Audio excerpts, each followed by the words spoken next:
Hi, welcome to the video. इस video में हम एक स्टॉक एनालिसिस करने वाले हैं। और ये जो हम स्टॉक एनालिसिस करने वाले हैं ये भी किसी तरह की रिकमेंडेशन नहीं है बाइंग सेलिंग की।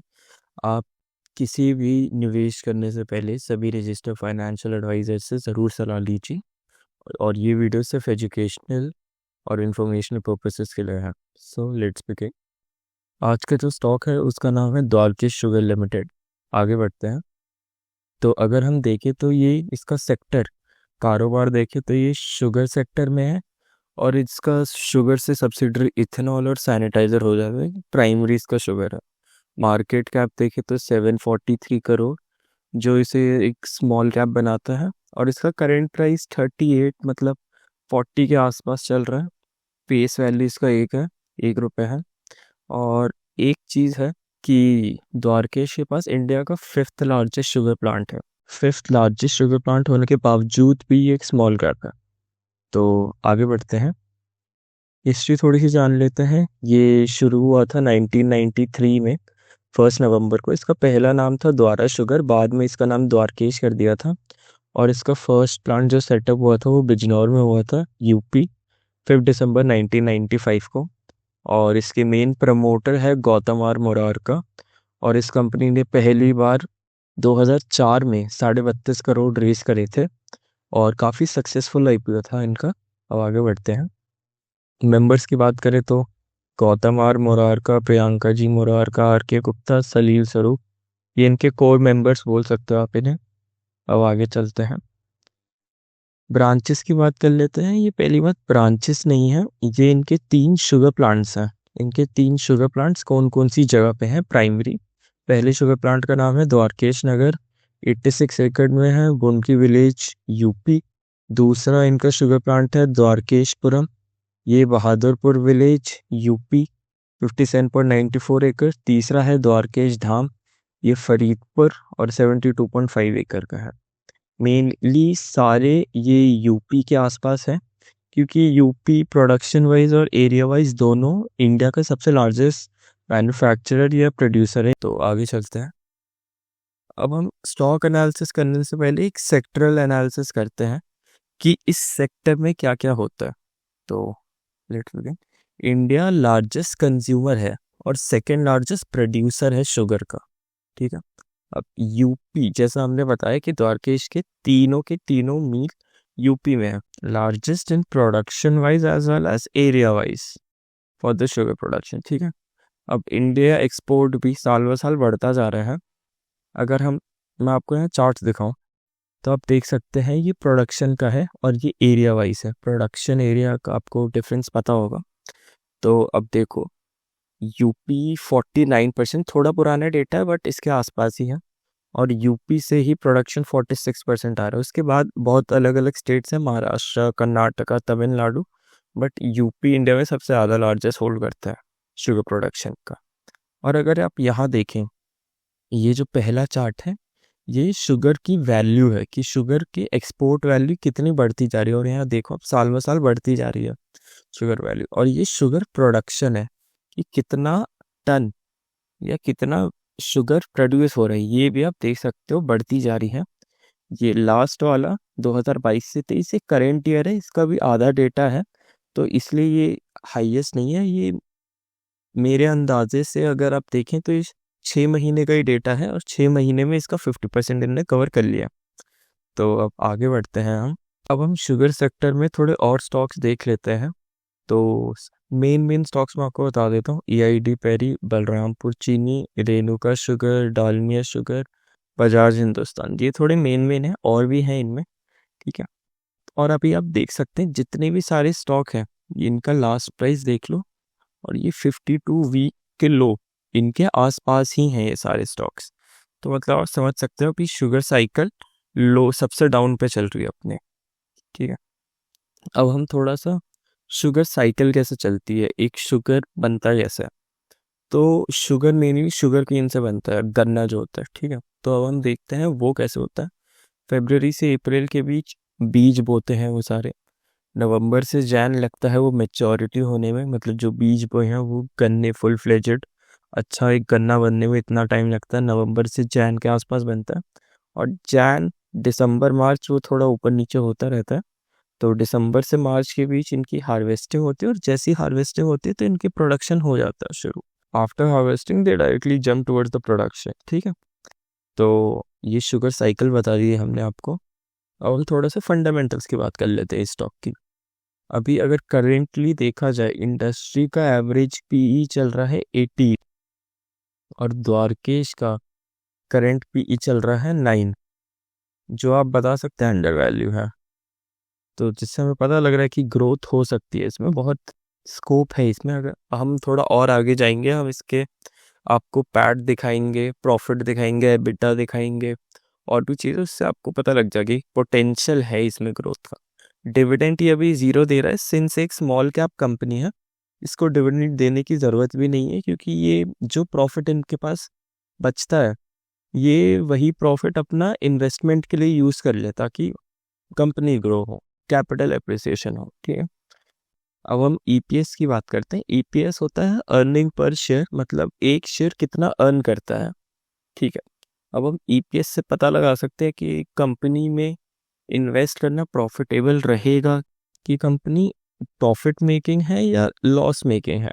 तो इस समय पता लग जाता है ईपीएस से। और भी बहुत सारे फैक्टर्स होते हैं, बट ईपीएस, एबिट, ये भी एक अच्छे फैक्टर्स हैं। तो अगर हम ईपीएस देखें इसका, 2019 में 3.9, 20-21 में 4.8, 21-22 में 8, 22-23 में कम हो गया था 5, क्योंकि यहाँ पर एक डीमर्जर हुआ था इनका।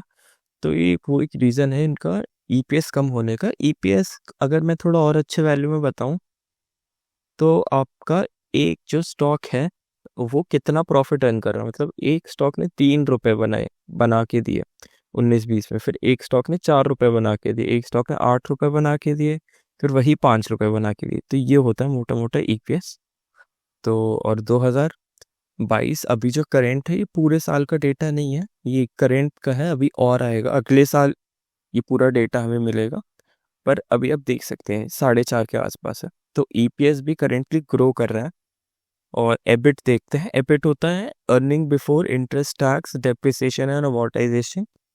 सिंपल भाषा में एक कंपनी कितना अर्न करती है, टैक्स हो गया, इंटरेस्ट और डेप्रिसिएशन, वो सब काटने से पहले कितना अर्न करती है।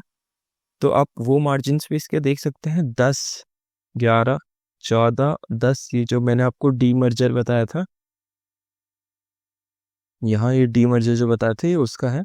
और अभी साल 23-24 का, पिछले साल का 12.5 के आसपास है इनका। तो एबिट भी इनका, प्रॉफिटेबिलिटी रेशियो, वो भी इंक्रीज हो रहा है हमारा। तो हम आगे बढ़ते हैं। पैट, मेरी अगर बात तो एक पैट बहुत अच्छा फैक्टर होता है किसी कंपनी का, वो देखने के उसके हाथ में कितना प्रॉफिट आ रहा है किसी कंपनी का। ठीक है, एबिट हो गया, ये पीई हो गया, ईपीएस हो गया, सब हो गया, बट पैट होता है कंपनी के हाथ में कितना प्रॉफिट देते हैं। तो पैट अगर आप देखो, 15-16 में 3800, 16-17 में 15,000, 17-18 में 10,000, 18-19 में 9,500, अगर देखें तो इनका प्रॉफिट सस्टेन कर रहा है। ये नहीं है कि गिर रहा है या फिर राइज दे रहा है फिर पूरा अचानक से ड्रॉप दे देता है। ऐसी कंपनी ज़रूर अवॉइड करें जो स्टार्टिंग में आज स्टीप राइज दे देंगी। उन्हें इन्वेस्टर्स अट्रैक्ट करने होते हैं, और जैसे इन्वेस्टर्स अट्रैक्ट हो गए वो डंप मार देंगे। तो ये स्टॉक्स थोड़े से आप इग्नोर रखें। तो अगर इसका पैट एवरेज निकालो तो 8,000, 8,000 पौने 9,000 के आसपास आ रहा है, जो कि बहुत अच्छा। और सबसे मेन चीज़ है, स्टेबल ग्रोथ दे रहा है। ये ऐसा नहीं है कि उठ रहा है फिर नीचे आ गया फिर और नीचे आ गया। ये काफ़ी स्टेबल ग्रोथ है, जो कि बहुत अच्छी बात है किसी स्मॉल कैप कंपनी के लिए। अब हम डेट टू इक्विटी रेशियो में बढ़ते हैं कि कंपनी के पास डेट कितना है। कर्जा जितना ज़्यादा होगा उतनी ही दिक्कत होगी। तो अगर हम इसका, मैं आपको मोटा मोटा बताऊं, डेट टू इक्विटी अगर आपका 1 से ज़्यादा है, सॉरी, मतलब अगर आपका डेट टू इक्विटी आपने कैलकुलेट करा वो 1 से कम है, तो लो रिस्क है। और अगर वो 1 के बराबर है तो ठीक है, ओके टू वो है, ओके टू इन्वेस्ट है। और अगर वो 1 से कम है आपका डेट, तो फिर वो काफ़ी अच्छा है कि लो रिस्क है, उसमें कंपनी में डेट बहुत कम है, तो उसमें रीपे करने की उतनी टेंशन नहीं रहेगी। अब हम अगला चलते हैं। शेयर होल्डिंग पैटर्न, अगर आप कोई कंपनी देखें, ना आप ना मैं कोई भी कंपनी को इतने अच्छे तरीके से नहीं जानता जितना प्रमोटर जानता है किसी कंपनी को। तो अगर आपको रिसर्च नहीं करनी, ज़्यादा चीज़ें नहीं देखनी, आप बस एक चीज़ कर लो, अब प्रमोटर क्या कर रहा है, कौन सी कंपनी में प्रमोटर ने अपना स्टेक बढ़ाया है या कम कर रहा है, वो देख लो बस। और वो काफ़ी अच्छा फैक्टर रहेगा कि आपको कंपनी में क्या करना चाहिए। अगर आप यहाँ देखें, और मैं एक चीज़ बताता हूँ, ये जितना भी सारा डेटा है, या तो मैंने द्वारकेश के ऑफिशियल साइट से लिया है, या तो मैंने बीएससी से लिया है, ये जैसे बीएससी है, या तो मैंने screener.com से लिया। तो ये सारी ट्रस्टेड साइट्स हैं। प्रमोटर का आप देखें तो 42% है, ये बीएससी की साइट में दिखा रहा है। पब्लिक का 57.9 है। आप बीएससी में ही थोड़ा और ढंग से देखोगे, मतलब और भी नीचे लिंक्स हैं, वहाँ देखोगे तो वहीं से ये है, FIS का ये निकला है। और आप देख सकते हो जैसे स्क्रीनर में भी FIS का सेम डेटा है। तो थोड़ा सा आपको रिसर्च अच्छे से करना पड़ेगा। तो ये है प्रमोटर का 42% स्टेक है, जो कि काफ़ी सही है। अनलेस अनटिल वो 35 से नीचे हो जाए तो थोड़ा कंसर्निंग है, पर 42 काफ़ी सही है। पब्लिक का इंटरेस्ट अभी 56 इसलिए क्योंकि ये कंपनी बहुत, एक तो पहली बात स्मॉल कैप है, इसका CMP जो करंट मार्केट प्राइस चल रहा है वो भी आपने देखा 40 के आसपास है। तो वो भी काफ़ी लोग बल्क में ले लेते हैं, उनको क्या होता है कि यार सस्ता मिल रहा है तो ले लो। तो एक वो रीज़न है, पब्लिक इसमें बहुत ज़्यादा हेवी लोडेड है। बट मैं आपको एक चीज़ बता दूं, ये सेक्टर जो शुगर सेक्टर है, ये फ्यूचर में ये अभी नीचे आने वाला है। आया नहीं है अभी ये नीचे, निफ्टी जो अभी आया था नीचे, वो निफ्टी आया था, इंडेक्स आया था। अभी इस सेक्टर में और करेक्शन आएगी, ये और नीचे आएगा। अब मैं ये नहीं कह रहा और नीचे आएगा तो आप यहाँ मत बाय करो, आप एवरेज कर लेना अगर हो गया तो। बाय तो आपको कभी ना कभी करना पड़ेगा, और बॉटम तो किसी को कभी नहीं मिलता। बॉटम मिथ होती है कि मैं बता सकता हूँ बॉटम कहाँ मिलता है, किसी को नहीं पता। ठीक है, तो हम चलते हैं अगला। मैंने आपको शेयर होल्डिंग बता दिया, प्रमोटर के पास 42 है, FIS 1.6 होल्ड करते हैं और पब्लिक 56.1 होल्ड करती है। लेट्स पीयर कंपैरिजन करते हैं। द्वारकेश के और द्वारकेश में और कौन कौन सी कंपनियां हैं, और हम उसमें क्यों इन्वेस्ट नहीं कर सकते, कर सकते नहीं मतलब, मैं अपना पॉइंट ऑफ व्यू बताता हूँ वैसे वीडियो में कि मैं क्यों नहीं करूँगा, मुझे क्या क्या लगता है, उनमें डाउट है। मेनली तीन चार स्टॉक्स है, AID पेरी, बलरामपुर, रेणुका, बजाज हिंदुस्तान, डालमिया भारत। अब बहुत लोग बोलेंगे कि हम अगर सस्ता ही देख रहे हैं तो बजाज हिंदुस्तान या रेणुका शुगर क्यों नहीं करते। अब अगर आप रेणुका शुगर देखो, इसका CMP है 27, ठीक है, और इसका एक बार इक्विटी शेयर साइज देख लो, 212 है, ठीक है, और बजाज हिंदुस्तान का है 19.5। अब इसका इक्विटी साइज देख लो। अब इसका मतलब अगर आपको नहीं पता इक्विटी साइज, तो ये जो कंपनियां हैं, रेणुका शुगर और बजाज हिंदुस्तान, ये 1 रुपए कमाएगी तो 1 रुपए 212 लोगों में बटेगा, और वही 1 रुपए 27 शेयरों में बटेगा बजाज हिंदुस्तान के। ठीक है, और वहीं आप द्वारकेश देख लो, 18। तो मतलब अगर द्वारकेश ने 1 रुपए कमाया तो 18 शेयर्स में बटेगा। 18 शेयर्स नहीं, करोड़ में है, बट समझ गए ना आप। तो वही है, अब इक्विटी साइज भी बहुत बड़ा फैक्टर प्ले करता है कि पर बंदे को पर शेयर कितना मिलेगा।